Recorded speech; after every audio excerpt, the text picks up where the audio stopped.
Good afternoon, ladies and gentlemen. We're going to be discussing case study 1, government policies in regards to the increasing the home buyers grant. So question 1 was in the short term, supply curve is least likely to be A, horizontal, B, vertical, or C, positively sloped. The answer was A, horizontal. It's least likely to be horizontal, and we're going to go through that now. Okay, option A, which was the answer, which is least likely to occur, correct? If we look at the graph here, right, it shows a horizontal supply curve. A horizontal supply curve, if we go to the first point here, means that the market is it's perfectly price elastic. So you can have any increase in quantity, so supply can keep increasing at that constant price. Now we know that because the property market is a supply constrained market, there can be no increase in supply ongoingly without an increase in price occurring, right? So that's almost impossible for it to occur in the short term. You can see this because the property market anywhere in the world wouldn't be perfectly price elastic. Even in Australia, the case study specifically says it's supply constrained, right? We know that the increase in a grant is going to increase the price, right? Because increasing the grant causes upward pressure on the price, which means that this graph cannot occur. There cannot be the same amount of supply without an increase in price occurring. Now, that's why option A was the answer. Now, why can't option B be the answer, which was a vertical supply curve? A vertical supply curve basically means that the supply is constant at that certain value, with price increasing or decreasing on the side. So supply remains constant, but where price changes accordingly. So this actually does have a possibility of occurring in the housing market. It's because increasing the grant, like we've said, and like Saul Eslake says, the economist, increasing the grant is going to have an upward pressure on the price if you don't have the appropriate policies to counteract that. So when you increase the grant, price goes up. And since we know that supply is a supply constrained market, that has a possibility of occurring. Like supply is at that constant. There can be no more supply, it's not infinite. So the grant has the upward pressure on the price. There's no policies to boost the supply in place if that's the situation. And then that's why option B actually has a chance of occurring, because supply constrained market, constant supply, increasing the grant, that's what's going to happen. There's going to be upward pressure on the price. Now for option C, it's very simple. Positively sloped curve. Here you can see that without a grant, price is at P. That's where the meeting point, that's P, and then that's Q. Now, if you go to what happens when you introduce a grant, it's going to increase the price, which ultimately will increase the supply. Now, why does that happen? Increasing the grant will ultimately increase the price. At this higher price, there's going to be increase in supply because there's more incentive to businesses to produce. Not produce, but to build, to develop, you know what I mean? Because there's a more lucrative price for them. So it's boosting productivity, boosting business morale, increasing profitability for businesses. And not just that, this increase in grant is bringing a lot more potential buyers to the market. That's the key term. These potential buyers weren't players before, but due to the grant, they now look to maybe purchase their first property, ultimately increasing the price and increasing the supply at the same time. So that's why option A is least likely to occur, where B and C actually have a possibility of occurring. And thank you for listening. So for question number 2, it is what would be the effect of doubling the grant on the housing market? There's 4 answers here. A shift in the supply and demand curve to the right. B, a shift in the demand curve to the right and a movement up along the supply curve. C, a shift in the demand curve to the left and a movement down along the supply curve. And D, there will be no effect. Answer A states that the demand and supply curve shift to the right. This means that there is an increase in both demand and supply. I believe the demand curve will be shifted to the right as doubling the subsidy essentially acts as an increase in income for first home buyers. Economic theories state that income is a non-price determinant for demand, and thus change in income will cause a shift in the demand curve, in this case to the right. Furthermore, the subsidy promotes more, resulting in an increase in the number of buyers. This is also considered as a non-price determinant of demand, and in this case will put further pressure on the demand curve to shift to the right. On the other hand, the second part of this answer that suggests the supply curve will be shifted to the right is not realistic, as the subsidy is handed to buyers in the housing market. Doubling the subsidy would not prompt the supply curve to shift, as it doesn't directly affect supply and is not a non-price determinant of supply, thus making this answer incorrect. Answer B stated that a shift in the demand curve to the right and the movement up along the supply curve. This means that there is an increase in the demand and supply. As previously stated, the subsidy being given to buyers in the housing market will impact the demand curve. By doubling the grant, this would essentially act as an increase in income for first home buyers, as well as motivate more buyers to enter the market. These are known as a non-price determinants of demand, hence shifting the demand curve to the right.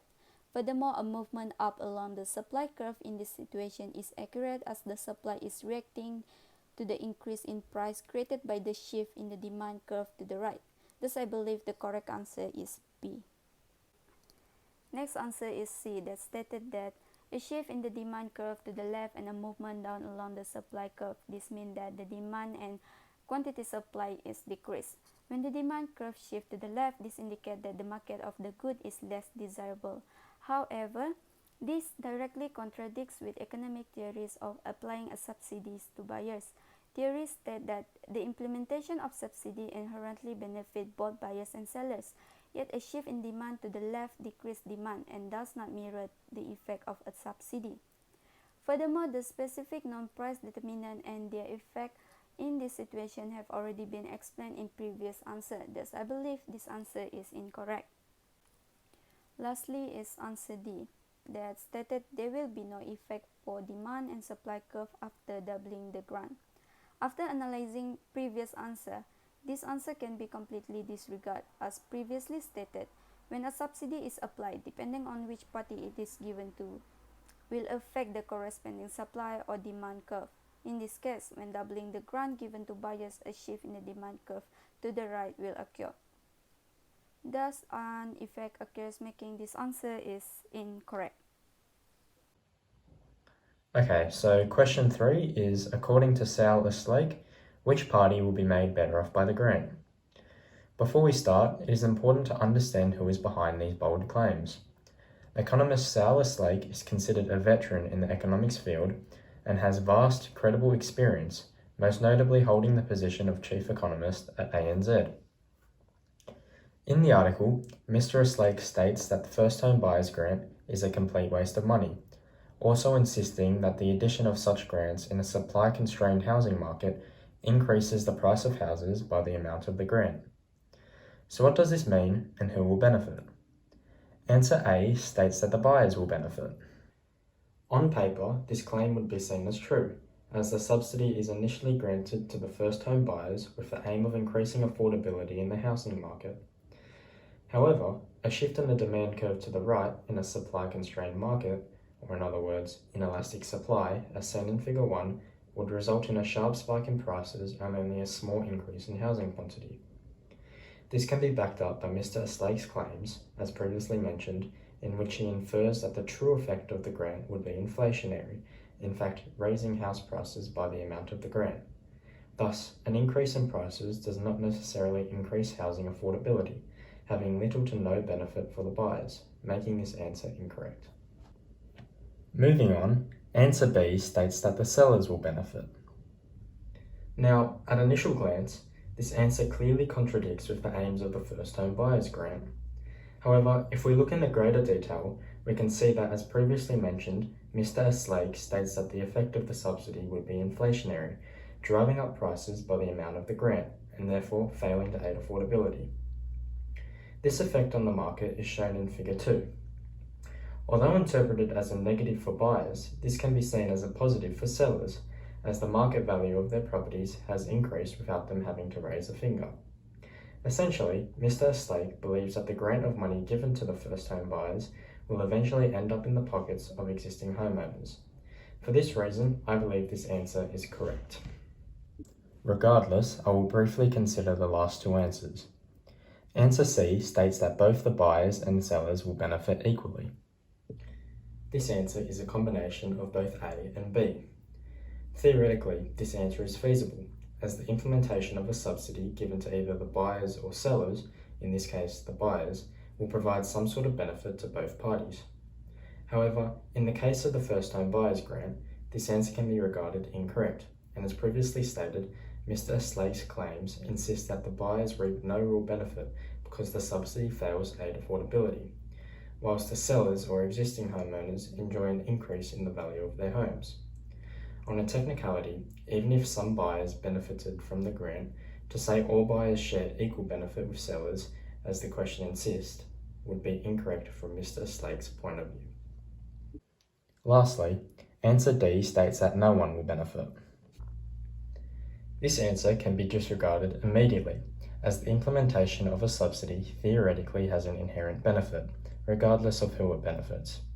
In this case, although implemented to benefit first home buyers, Mr. Slake claims that the benefit is instead shifted onto the sellers in the housing market, thus a party benefits, making this answer incorrect.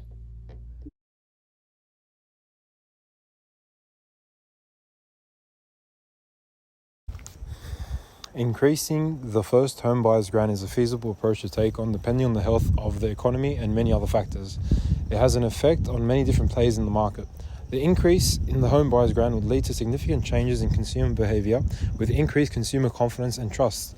This increase would also overcome the deposit hurdle, which was talked about in the case study, enticing a wider market to people who may not even have thought of purchasing a home or have considered it to being a viable option. It would also operate as a tool to increase productivity in the property development /trade sector to boost production of housing, as there is a significant increase in demand. This would ensure higher rates of output, supply, and overall higher levels of demand satisfaction and profitability for these businesses. Hence, it would be a key move to increase the first home buyers grant, but an even more effective approach would be to do this in conjunction with supply changing policies to ensure minimal upward pressure on price, ceteris paribus. Although this scenario in theory makes perfect sense, a factor that must be considered when subsidising the market is the available funds in which a government has to spend. Subsidies come at a massive cost to the government, which forces the reallocation of valuable resources from other parts of the economy, for example, healthcare and education. As a result, in most cases, it is not realistic for such policies to occur in conjunction with one another. On the other hand, there are more feasible options that can be implemented to assist first-home buyers as well as address the underlying supply constraint problem faced in the housing market. By scrapping the first-home buyers grant altogether, this would instead allow the government to dedicate resources on policies that solely increase the supply of housing. As discussed in the previous questions, without the necessary measures put in place, this grant fails to aid affordability for buyers in the housing market, and instead adds upward inflationary pressure on prices. Implementing policies including, but not limited to, subsidising the construction of new housing projects are examples of policies that increase the supply in the housing market. The benefits of doing so can be explained graphically. When the supply in the market increases, this causes the supply curve to shift to the right. As a result, not only does the supply of houses increase, but the price of houses decrease, subsequently assisting first-home buyers by increasing affordability in the market. So to conclude everything, when determining whether to double the first home buyers grant, we must first consider the current state of the economy. For instance, there were an abundance of resources yet to be allocated within the economy, then doubling the grant would be beneficial, as so long as measures are put in place to increase the supply of houses in the market. On the other hand, if resources were limited, doubling the grant alone would not achieve the goals it desires, and instead abolishing the scheme altogether for ones that address increasing the supply in the market would be the most viable course of action.